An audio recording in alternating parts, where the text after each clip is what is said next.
Student cell structure के लिए मैं आपके साथ डायग्राम्स शेयर कर दूंगी। आपने इसमें जो टर्म करनी है एमाइटोसिस, वैसे तो आप फेमिलियर होंगे एमाइटोसिस से भी, लेकिन एमाइटोसिस जो है सच टाइप ऑफ डिवीजन है। जब इसका नॉर्मल सेल होता है ना, उसमें सिंगल न्यूक्लियस होता है, लेकिन जैसे जैसे मेच्योर होता रहता है सेल में माइटोटिक डिवीजन होती है। अब माइटोटिक डिवीजन ऐसी होती है जिसमें स्पिंडल फाइबर्स नहीं बनते, एक सेल है, उस सेल के अंदर ही विद इन द सेल जब डिवीजन होती है, एक न्यूक्लियस से कितने न्यूक्लियस बन गए, 2 न्यूक्लियस। अब वो न्यूक्लियस जो हैं वो एक दूसरे से सेपरेट हो जाते हैं।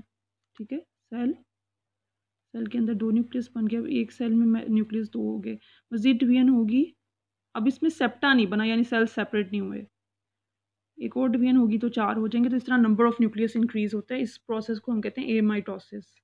तो इनके अंदर एमाइटोसिस पाई जाती है, जिसकी वजह से नंबर ऑफ न्यूक्लियस ज़्यादा होते हैं एक सेल के अंदर। उसके अलावा इसमें ढेर सारे क्लोरोप्लास्ट पाए जाते हैं जो इनके सेल्स के लॉन्गिट्यूडनल, यानी अगर ये सेल है कारा का, तो वो उसके सेल्स के कहाँ पे होंगे, साइड्स पे, पेरिफेरल, काफ़ी सारे मौजूद होंगे।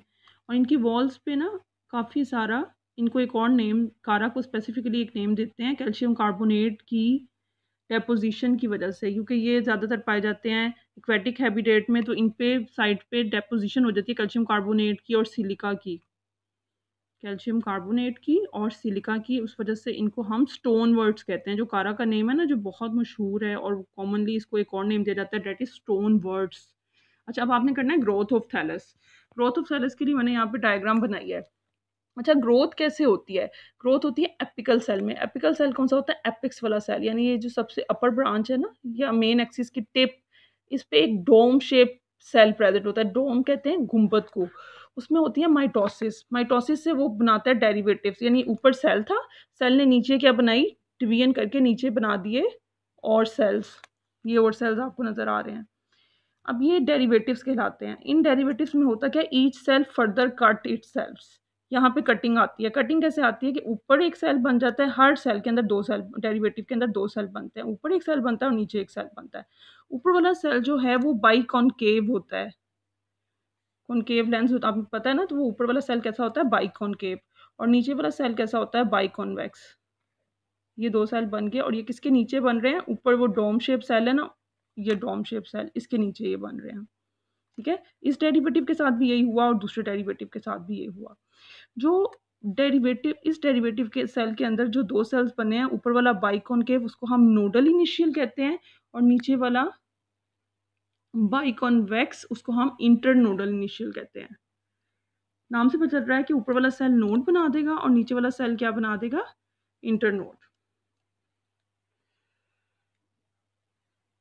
अच्छा, अब होता क्या है, जो इंटरनोडल इनिशियल है उसमें मजीद डिवीजन नहीं होती, वो सिर्फ, ये देख लें ना आप, जो नीचे वाला इंटरनोडल इनिशियल है, ये सिर्फ अपने आप को इलोंगेट कर लेता है और इंटरनोड बन जाती है। क्योंकि इंटरनोड कैसे होते हैं, इंटरनोड्स आर इलोंगेटेड। ठीक है, और जो नोडल सेल्स है ना, नोडल सेल पे आपको नजर आ रहा होगा कि नोड्स जो हैं, नोड्स के ऊपर काफ़ी सारी फर्दर ब्रांचेस होती हैं, लिमिटेड ग्रोथ, जिनको हम ब्रैंकलेट्स भी कहते हैं।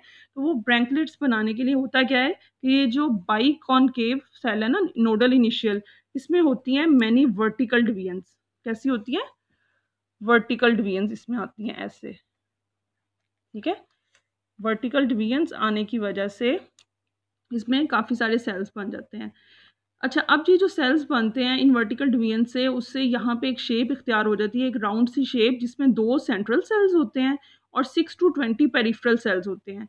ये सेंट्रल सेल वहीं पे रहते हैं, लेकिन जो पेरिफेरल सेल्स हैं इनमें फर्दर डिवीजन होती है, और जब इनमें डिवीजन होती है तो नंबर ऑफ सेल इंक्रीज होना शुरू हो जाता है। वो नंबर ऑफ सेल बेसिकली जो इंक्रीज होता है वो कौन किसको बनाते हैं, वो बनाते हैं हर, जो ये सेल है पेरिफेरल सेल, ये क्या बनाएगा, ब्रांच ऑफ लिमिटेड ग्रोथ, यानी ब्रैंकलेट्स को बनाएगा। ठीक है, अच्छा, अब होता क्या है, जो ये साइड्स पे सेल्स होते हैं ना नोड के, ये ऊपर से भी और नीचे से भी डिवाइड होते हैं, ना सिर्फ डिस्क की फॉर्म में, ये जो डिस्क बनी है, बल्कि ये ऊपर की तरफ, कुछ नीचे वाले नोड के सेल्स ऊपर की तरफ डिवाइड होना शुरू हो जाते हैं और कुछ ऊपर से नीचे की तरफ।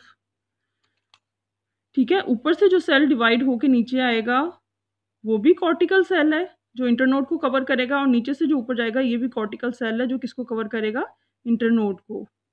ठीक है, तो ऊपर से और नीचे से दोनों नोड्स सेल्स बनाते हैं। ये जो कॉर्टिकल सेल्स हमने पीछे पढ़ा था ना, कि इंटरनोड की साइड पे कॉर्टिकल सेल्स होते हैं, वो ऊपर और नीचे से नोड्स प्रोवाइड करते हैं। ये इस तरह इसकी ग्रोथ होती है, ठीक है।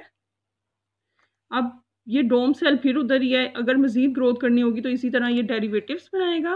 डेरिवेटिव्स जो हैं फर्दर वो नोडल इनिशियल और इंटरनोडल इनिशियल बनाएंगे, और इस तरह इसकी ग्रोथ जो है वो होती रहेगी, ठीक है।